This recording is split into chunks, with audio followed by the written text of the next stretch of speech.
bizarre, car j'ai dit qu'on va finir à minuit. Bon, pour ceux qui se rappellent, tout à la fin du message de la semaine dernière, j'ai dit que Jean-Marc, il avait prêché exactement ce que le Saint-Esprit avait parlé avec moi toute la journée, même avec les mêmes mots. Donc moi, j'ai demandé au Seigneur, Seigneur, qu'est-ce que tu veux que je parle? Qu'est-ce que tu veux que je ramène comme message la semaine prochaine? Et on rentrait, on est parti en Italie ce week-end pour fêter les 60 ans de mon beau-père. Et on était à l'aéroport, et là, le Saint-Esprit, il me confirme. Il me rappelle, Jean-Marc, il avait commencé, il m'a demandé de continuer. Donc même si le message, on va changer un peu, la base, ça va rester la même. Le Seigneur me montrait que très souvent, on n'accède pas aux choses qu'il a préparées pour nous, car on n'a pas compris la dimension de la grâce au-delà du salut. Très souvent, la grâce s'arrête pour nous au salut. On est sauvé par la grâce. Amen. Amen. Mais après, une fois sauvé, il y a une autre dimension de la grâce. C'est la grâce qui nous rend capables de faire tout ce qu'on fait. Tout ce que le Seigneur nous appelle à faire, on est rendu capable par la grâce, par le Saint-Esprit. J'aime bien, à chaque fois que je vais parler d'un thème, j'aime bien de regarder les spécialistes. Dans notre domaine, moi et ma femme, chaque fois qu'on va changer le domaine de recherche, quelque chose comme ça, on doit toujours trouver les spécialistes. Donc on va lire des articles que des spécialistes sur le thème ont écrit. Et en me demandant sur ça, qui on peut regarder, Seigneur, comme exemple dans la Bible pour comprendre la grâce au-delà du salut? Il m'a montré, bien sûr, Paul. Paul, l'apôtre Paul, il étudiait pour devenir un docteur de la loi. Et là, Jésus vient et boum. Donc, il a étudié toute sa vie, en fait, l'Ancien Testament. Et là, Jésus vient et lui montre, écoute, tu as compris quelque chose, mais tu n'as pas tout compris. Laisse-moi te montrer. Et là, le Seigneur prend Paul, 3 ans, reclus, loin de tout le monde. Il lui montre une nouvelle interprétation de la Bible à la lumière de la grâce, à la lumière de ce qu'il a fait. Donc c'est ça. Moi, je vais utiliser un texte de Paul. Pour moi, il laisse très clair, pour lui comment ses contacts avec Jésus, comment la grâce a changé ses perspectives par rapport à ses limites, des éventuelles peurs qu'on a. Quand on dit que Dieu veut se servir de nous, très souvent on dit mais je ne suis pas prêt, je ne suis pas bon, je suis pas à l'auteur, quoi. Et Paul, je pense qu'il a compris ça quand il a vu Jésus face à face. Et le Seigneur lui appelle, pas un appel pour devenir un docteur de la loi, c'était une chose beaucoup plus grande. Il l'a appelé à prêcher l'évangile aux païens. Voilà, nous sommes les fruits de ce que Paul a commencé il y a 2000 ans. Donc venez avec moi, s'il vous plaît, deuxième lettre aux Corinthiens, chapitre 1. Moi, je suis en train d'ouvrir ma Bible en portugais, ça ne va pas faire grand-chose.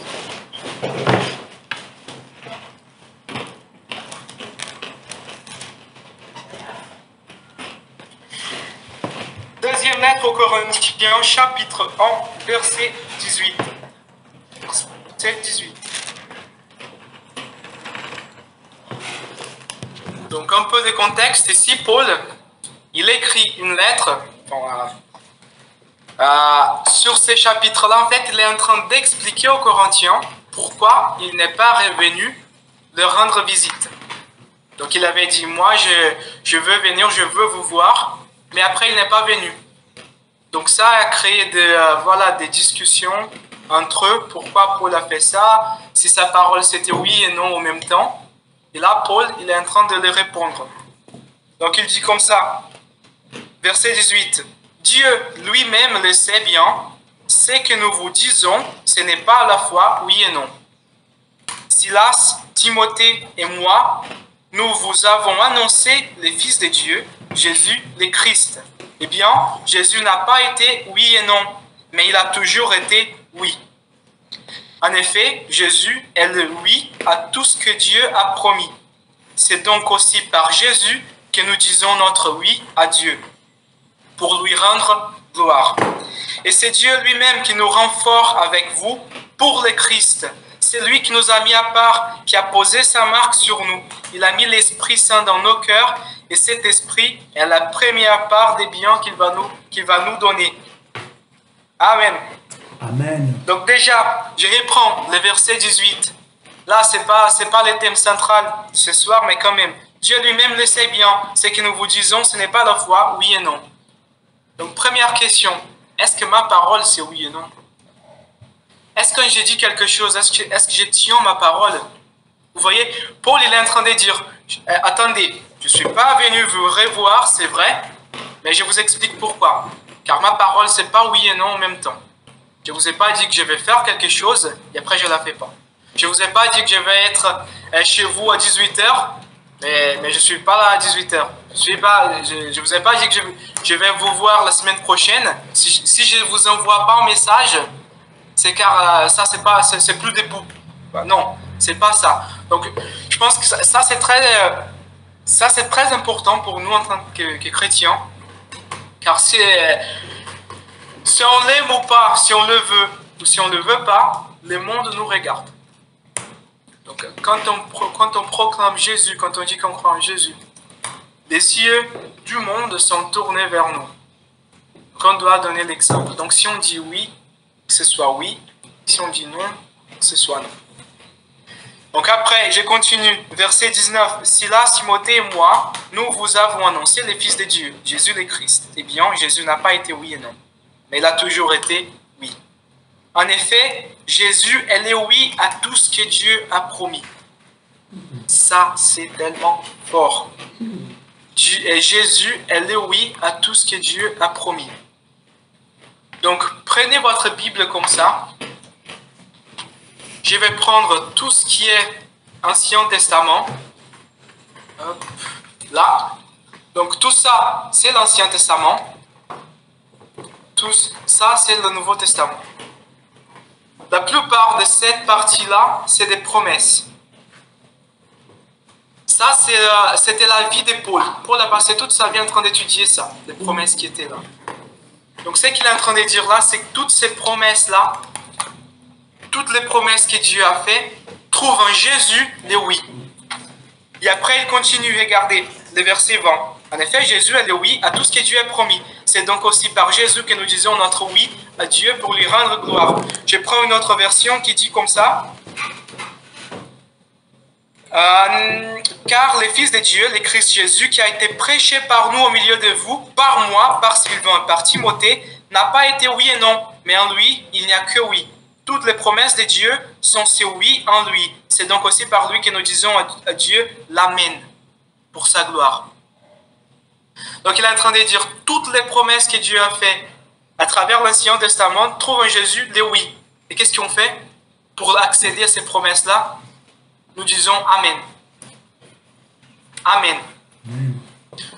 Jésus est le oui et nous disons Amen.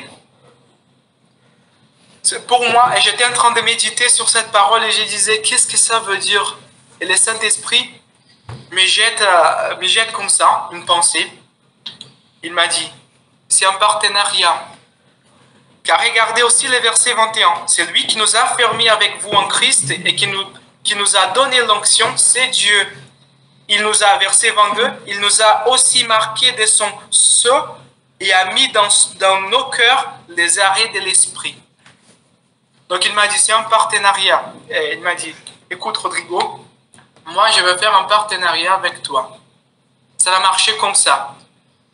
Toutes mes promesses sont déjà accomplies en Jésus. Ce que tu dois faire, tu dois croire. Tu vas accéder par la foi. Ce n'est pas par des œuvres. Ce n'est pas par les mérites. C'est par la foi. Tu vas accéder par la foi. Donc tu vas dire Amen. Les promesses trouvent en Jésus le oui, et toi tu vas dire Amen. Et après, comment tu vas vivre ces promesses? Là, c'est les versets 22. Par le Saint-Esprit. Par les ministères du Saint-Esprit. Donc pour moi, ça devient tellement clair. Je ne sais pas si c'est clair pour vous, mais Dieu, il veut un partenariat. Il accomplit les promesses. On les accède par la foi et on va les vivre à travers du Saint-Esprit. Donc là, Paul, il commence à nous montrer qu'est-ce que veut dire les ministères pour lui. Ce sont des promesses qui ont accès à travers Jésus et on vit avec le Saint-Esprit. On est rendu capable par le Saint-Esprit. C'est ça qu'on va voir après dans le chapitre 2. Paul il va commencer à développer plus le sujet. Mais j'ai une question pour vous. Est-ce que vous avez des promesses de Dieu? Soit des promesses au niveau personnel, soit pour votre famille, pour votre travail. Soit une guérison, délivrance. Ou même toutes les promesses qui sont là sont des promesses pour toute l'humanité. Tout ce qu'on a vu Israël vivre, c'était pour que ces bénédictions-là puissent arriver à nous aussi. Donc, est-ce que vous avez des promesses de Dieu? Car ce soir, il est en train de dire, vous allez l'accéder par Jésus et vous allez le vivre par le Saint-Esprit, avec le Saint-Esprit. Peut-être une promesse liée à votre ministère. Peut-être le Seigneur vous a montré quelque chose déjà. Je vois quelqu'un qui a entendu la voix du Saint-Esprit dans sa chambre. Il était en genoux. Et là, c'était tellement fort ce moment, mais une fois que cette personne est sortie de sa chambre, elle commençait à se poser des questions. Mais est-ce que c'était la voix de Dieu? Dieu veut te dire ce soir que oui, c'était ma voix. Les promesses que je t'ai montrées par rapport à ton ministère, c'était bien moi. Et je vais l'accomplir. J'ai dit oui par Jésus et toi, tu dis amen par le Saint-Esprit. Amen. Donc après, donc voilà. Donc, on était à deuxième lettre aux Corinthiens, chapitre 1. Je reprends là. En fait, je pense que vous êtes toujours là, c'est moi qui... Je suis parti. Ah. Donc après, les chapitres 2, Paul, il commence à développer, à expliquer plus pourquoi il n'est pas revenu à Corinthe. Il les explique, voilà, je vous écris une fois, car il y avait des choses qui n'allaient pas dans l'église en Corinthe, il faudra les changer. J'étais assez dur. Et là, il explique là, j'étais assez dur car j'ai pensé que vous aviez compris que c'était par amour que je les écrivais, mais vous n'avez pas compris. Ça ne s'est pas très bien passé, donc je ne voulais pas que ma visite soit lourde pour vous. C'est pour ça que je ne suis pas venu vous voir. Et après, on va prendre deuxième lettre aux Corinthiens, chapitre 2, verset 12.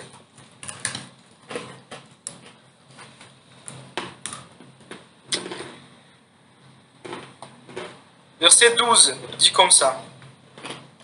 Donc là, il dit après, donc je prends, il dit après qu'il est parti, il a fait un voyage, il fait un peu mise à jour, quoi.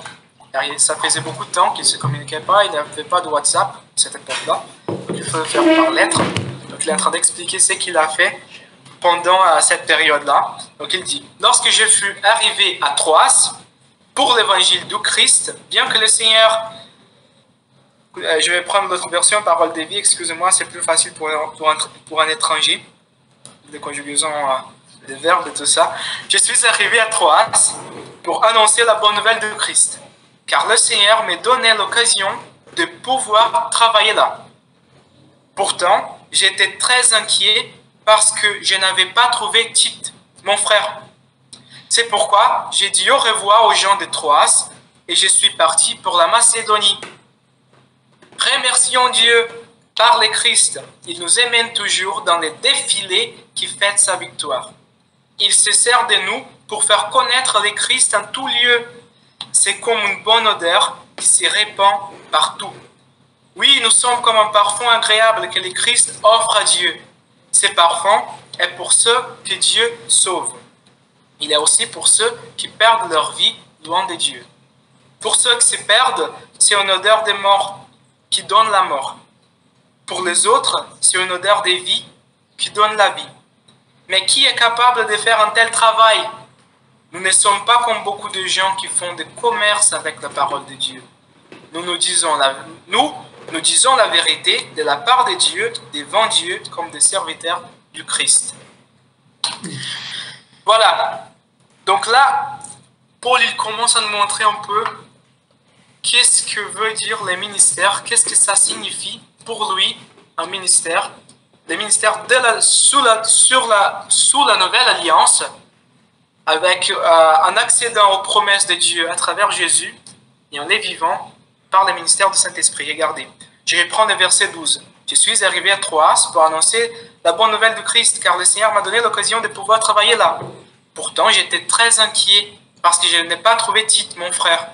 C'est pourquoi j'ai dit au revoir aux gens de Troas, je suis parti pour la Macédonie. Donc il est arrivé, Dieu a ouvert une porte pour qu'il puisse prêcher l'évangile. Il est arrivé, mais il n'arrivait pas à prêcher. Il était très inquiet, il a décidé de partir. Donc il est parti.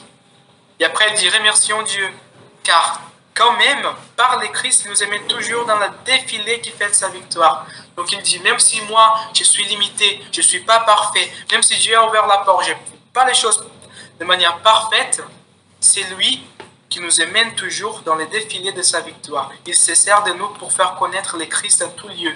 Donc regardez que les sujets des phrases ici, c'est Dieu, c'est pas Paul.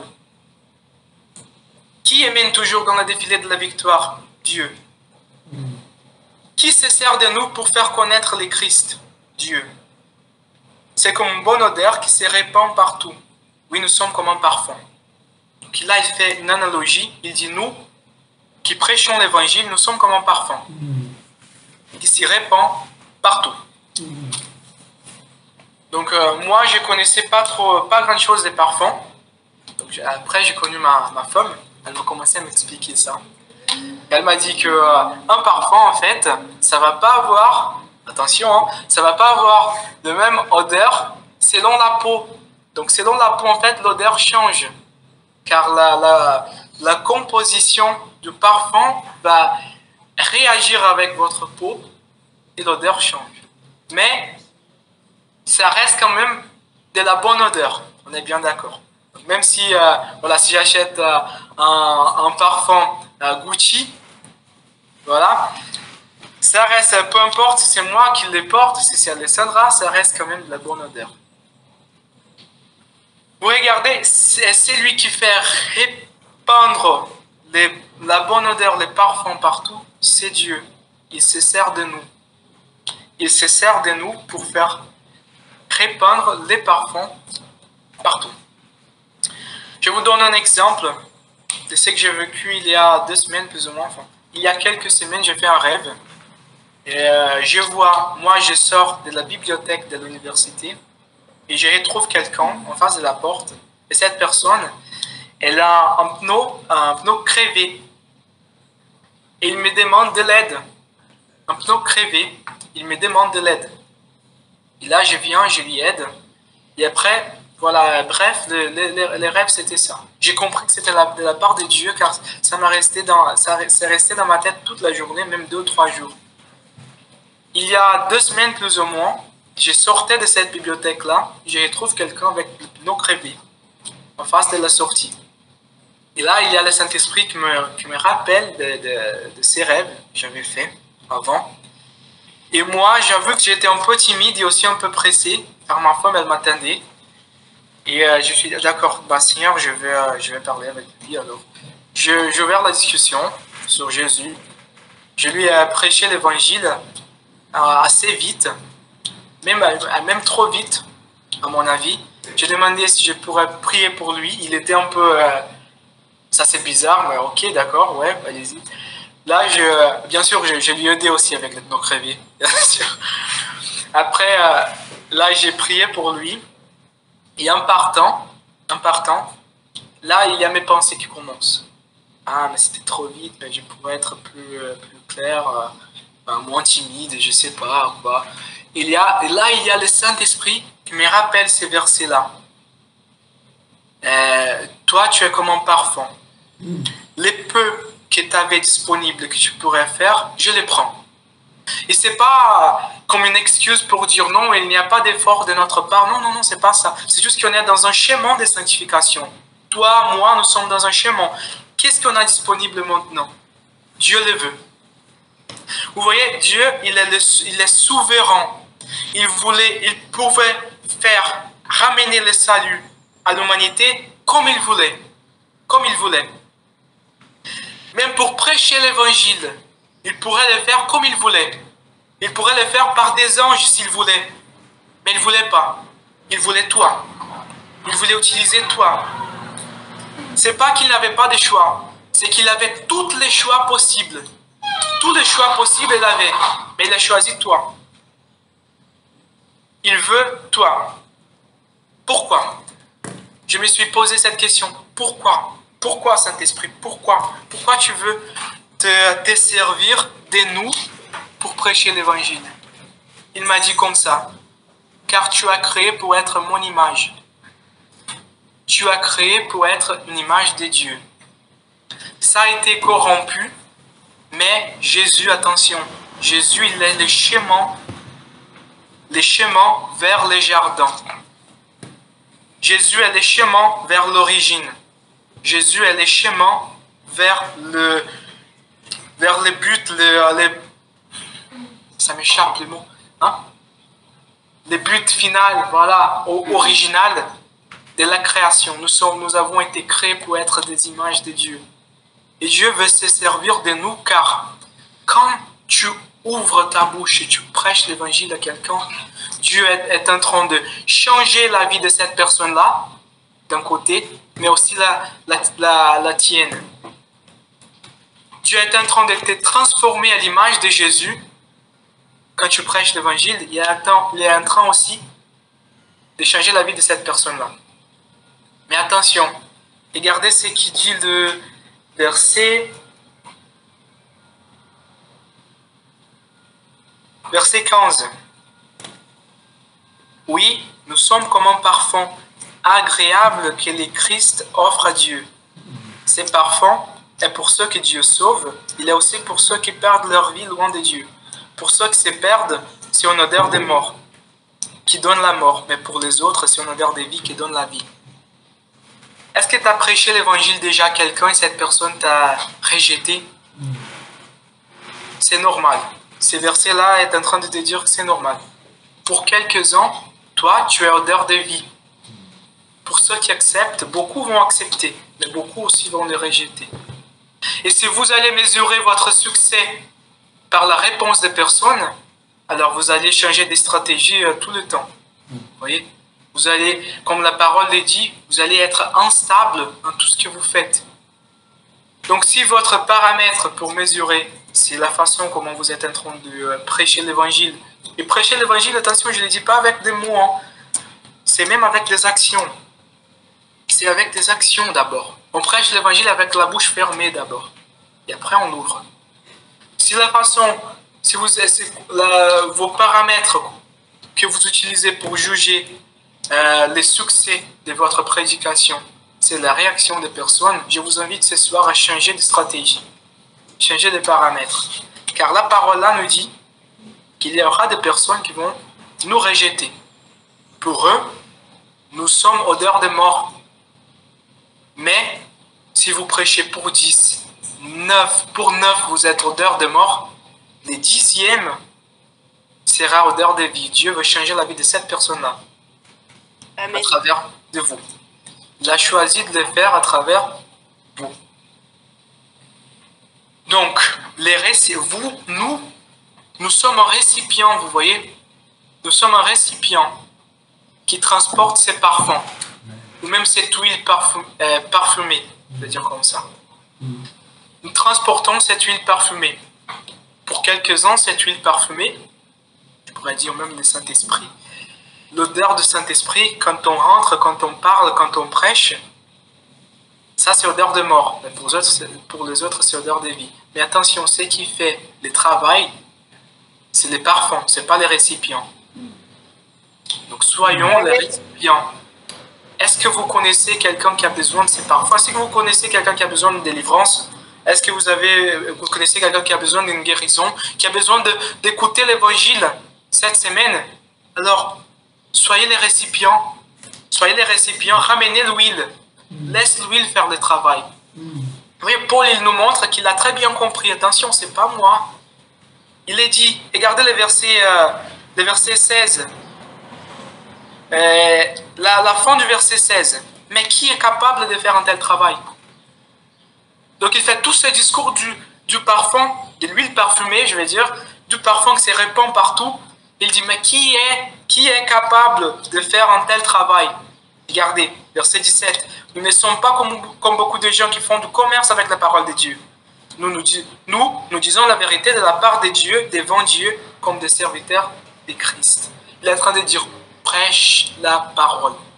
Ça suffit. Il a dit, qui est capable? Moi, je prêche la parole. Je fais ça. Moi, je donne mon témoignage. Après, si la personne dit oui ou non, ça, c'est pas mon travail. Qui va convaincre? C'est le Saint-Esprit. Moi, je prêche la parole. Moi, je suis un récipient.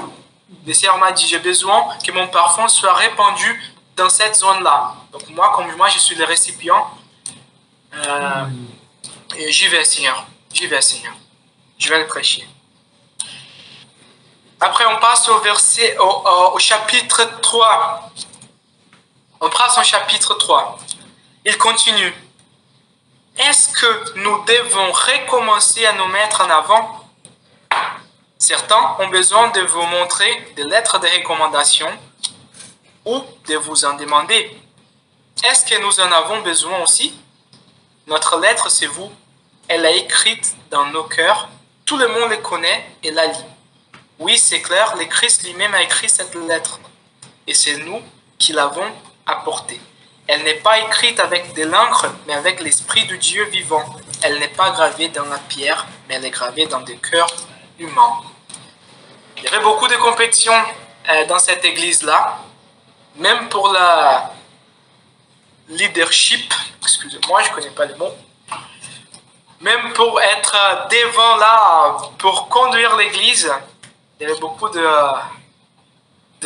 compétitions.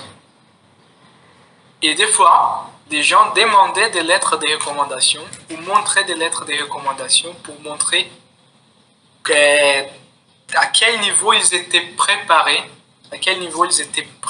voilà, pour être utilisés par Dieu, pour prêcher la parole, etc.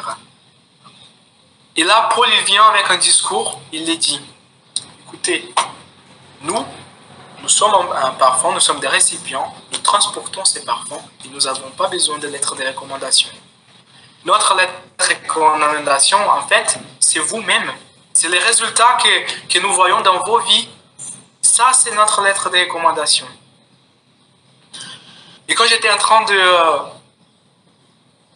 lire, de méditer sur ces textes, j'entends le Saint-Esprit dire clairement dans mon cœur, dis-le que j'ai des lettres à écrire à travers eux aussi. J'ai des lettres préparées, donc Dieu a des lettres préparées pour être écrites à travers nous. Il veut nous utiliser pour écrire des lettres aussi. Il y a des gens qui ne connaissent pas son nom, qui ne le connaissent pas. Il y a des lettres à être écrites par Dieu à travers nous. Il veut toucher des vies à travers nous. Et tous les discours de Paul ici nous montrent que ça ne passe pas par une perfection. Ça ne passe pas par ça. Ça ne passe pas par ça. Regardez ce qu'il dit Hébreux 11. Pas besoin de venir avec moi car on va revenir. Je vais juste lire le texte très vite.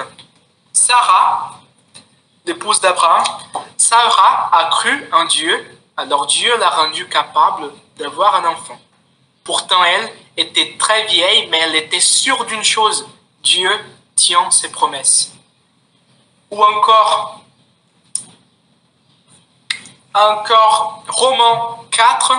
Donc là, on a lu un texte sur Sarah. Je vais aussi regarder un texte sur Abraham. Donc Romains 4, verset 21. Pas besoin, je vais lire très vite. Il était sûr d'une chose. Abraham était sûr d'une chose. ce que Dieu a promis, il est assez puissant pour le faire. Regardez, c'est lui qui tient la promesse, ou qui accomplit la promesse, et c'est lui qui a promis. Si Dieu a promis qu'il veut toucher des vies à travers toi, c'est Dieu qui doit accomplir la promesse. C'est pas nous. Ça, c'est la différence des œuvres et des fruits. Galates 6, Paul il utilise cette image. Il dit, les œuvres de la chair sont ça, mais les fruits de l'esprit sont ça. Tous les services qu'on fait pour Dieu à travers le Saint-Esprit, par les ministères du Saint-Esprit, c'est accompli par Dieu. Donc on lit ce texte-là et on voit que les promesses que Dieu a faites à Sarah et à Abraham ont été accomplies car ils ont cru. Point. Ils ont cru. Et là on peut se demander aussi, mais ça veut dire quoi, cru, en termes pratiques? Quelle était leur attitude devant la promesse? Est-ce qu'ils ont été parfaits? Est-ce qu'ils ont cru tout le temps? Je réponds non. Non, non, non. Pas du tout. En fait, Dieu a donné la promesse à Abraham. Il a dit, parte, je vais te montrer une terre. Et tu vas rentrer dans cette terre. Là, je vais t'établir. Je vais faire de toi un père des nations. Donc Abraham, il a cru, il est parti. Il est rentré dans cette terre. Dieu a dit, je vais te bénir, je vais te faire prospérer dans cette terre-là. Il est rentré dans la terre. Là, il y a une période des faim. Quelle est la première chose qu'il fait? Il part. Il part de la terre. Il descend à l'Égypte. Ça, c'est Genèse 12. Pour ceux qui veulent regarder après. Et après, on voit encore, il reçoit la promesse d'un héritier. Et là, encore, il essaie d'accomplir cette promesse lui-même. Avec son esclave, comme Sarah l'a proposé. Donc, regardez que les schémas, si on regarde l'Ancien Testament, sans les Nouveaux, sans les discours de Paul, les deux versets, Hébreux 11 et Romains 4, que vient de lire, on peut penser, ouais, mais leur attitude, c'était parfaite. Non. Vous voyez, même quand on fait des fautes, on peut garder notre foi. Et en fait, très souvent, c'est nous, on laisse l'espace dans notre cœur pour laisser nos fautes, la culpabilité, nous enlever de cette position que Dieu nous a mis. Il nous montre ici que l'accomplissement de la promesse ne dépend pas des œuvres, dépend de la foi. Regardez, en Genèse 12, le Pharaon, il est mis dans une situation très très compliquée. Pourtant, il était innocent. Il était innocent. C'était Abraham qui a menti. Il a dit que Sarah, c'était sa sœur. Pour ne pas se trouver dans des situations compliquées, dangereuses, il demande à Sarah de mentir. Et à cause de ça, Pharaon prend Sarah comme son épouse. Mais Dieu avait fait une promesse. Même si Abraham ne tient pas sa part, Dieu a tenu sa part. Et là, il y a des malédictions, des plagues. Des plagues. Des plaies, si je ne me trompe pas. Des plagues. Merci beaucoup. Peste. Peste. Tu as dit peste. Des pestes. Merci. Qui sont tombées sur Pharaon, sur sa maison, à cause de ça. Et pourtant, il était innocent. Pourquoi? Car il a fait des fautes, oui, c'est sûr, ça, la Bible le montre très clairement. Il a menti, tout ça, mais il a toujours cru à la promesse de Dieu. Ça, c'est pour nous montrer, c'est pas que la grâce est une excuse pour qu'on puisse pécher, non, c'est pas ça. Mais c'est que la grâce va au-delà de nos limitations, de nos limites, pardon. La grâce peut aller au-delà de nos peurs. Donc, si aujourd'hui, le maximum que tu peux faire, c'est dire à quelqu'un, je voulais juste te dire que Jésus t'aime. Fais-le. Dieu est en train de te dire ce soir, si ça c'est les parfums, je le veux. Quand Dieu a choisi le récipient, il connaissait tous les défauts. Tous. Il savait déjà. Il n'y a rien de nouveau. Il savait déjà. ce que tu as là, aujourd'hui, même si ce n'est pas parfait, mets ça à disposition de Dieu.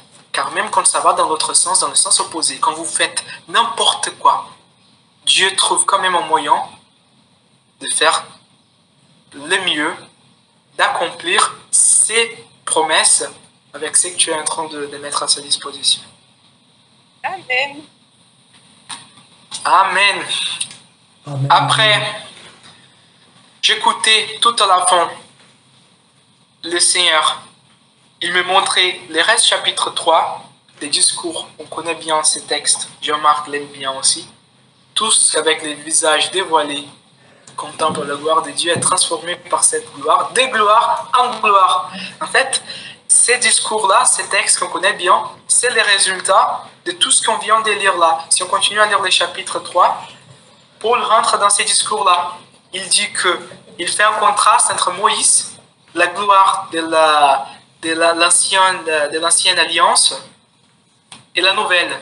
Il dit, celle-là de Moïse, il couvrait sa face, car cette gloire-là avait fin. Elle finissait. Mais nous, non. Notre gloire, nous sommes transformés de gloire en gloire. Donc si aujourd'hui, vous pouvez dire Jésus t'aime à quelqu'un, Dieu prend celui-là, il va se glorifier. C'est lui qui se glorifie. Et après, il va vous transformer de gloire en gloire. C'est un chemin avec lui. Ça, c'est la fin du chapitre 3. Et après, dans le chapitre 4, il commence des discours sur les trésors et les vases. La gloire, c'est lui qui a l'honneur, c'est pas les vases. C'est pas les vases, c'est pas les récipients. C'est les trésors qu'il y a dedans. Et les trésors, c'est le Saint-Esprit. Les récipients sont nous. Qu'on puisse détourner nos regards de nos limites pour qu'on puisse voir ce qui superabonde du trône de Christ. C'est ça que j'aimerais prier pour nous aujourd'hui. Est-ce que ça existe, ce verbe superabonde? Surabonde, je crois. C'est Surabonde. Voilà, Surabonde. Voilà. Surabonde, merci. C'est que surabonde du trône de Christ. Quand on reste bloqué sur nos limites, on ne voit pas ce qu'il y a déjà à disposition. On continue à nous demander et à croire que ça dépend de nous, alors ça ne dépend pas. Les promesses de Dieu ont trouvé le oui en Jésus et nous prononçons Amen. C'est comme ça qu'on accède aux promesses de Dieu. Amen. Amen. Amen. Amen. J'aimerais prier, j'aimerais qu'on puisse prier ensemble. Je pense que ce texte, ces messages, il m'a beaucoup touché aussi. Car ça, c'est un moment que je suis en train de vivre avec Dieu. Il m'invite à détourner mon regard de mes limites, mais de mettre à sa disposition ce qui est déjà prêt. Car il me dit là maintenant, ce qui est prêt, c'est mon esprit qui a géré. Ce qui est déjà prêt, c'est mon esprit qui a géré. Et ce qu'il a fait, regardez le début de votre chemin avec moi, il m'a dit, et jusqu'ici, ce qu'il y a déjà, ce qui est déjà prêt, ce qui ressemble déjà à mon fils, c'est mon esprit qui a géré. Il va continuer à gérer. Car il y a une autre promesse de Dieu qui dit qu'il est fidèle pour finir ce qu'il a promis jusqu'au jour de la rédemption. J'ai fait la traduction, c'est la version Rodrigo, en direct. Voilà. Donc toutes les promesses qu'il a faites trouvent en Jésus le oui. Les temps pour la manifestation de ces promesses, ça peut prendre un peu de temps, c'est vrai. C'est vrai. Mais il trouve en Jésus le oui. Et nous prononçons Amen.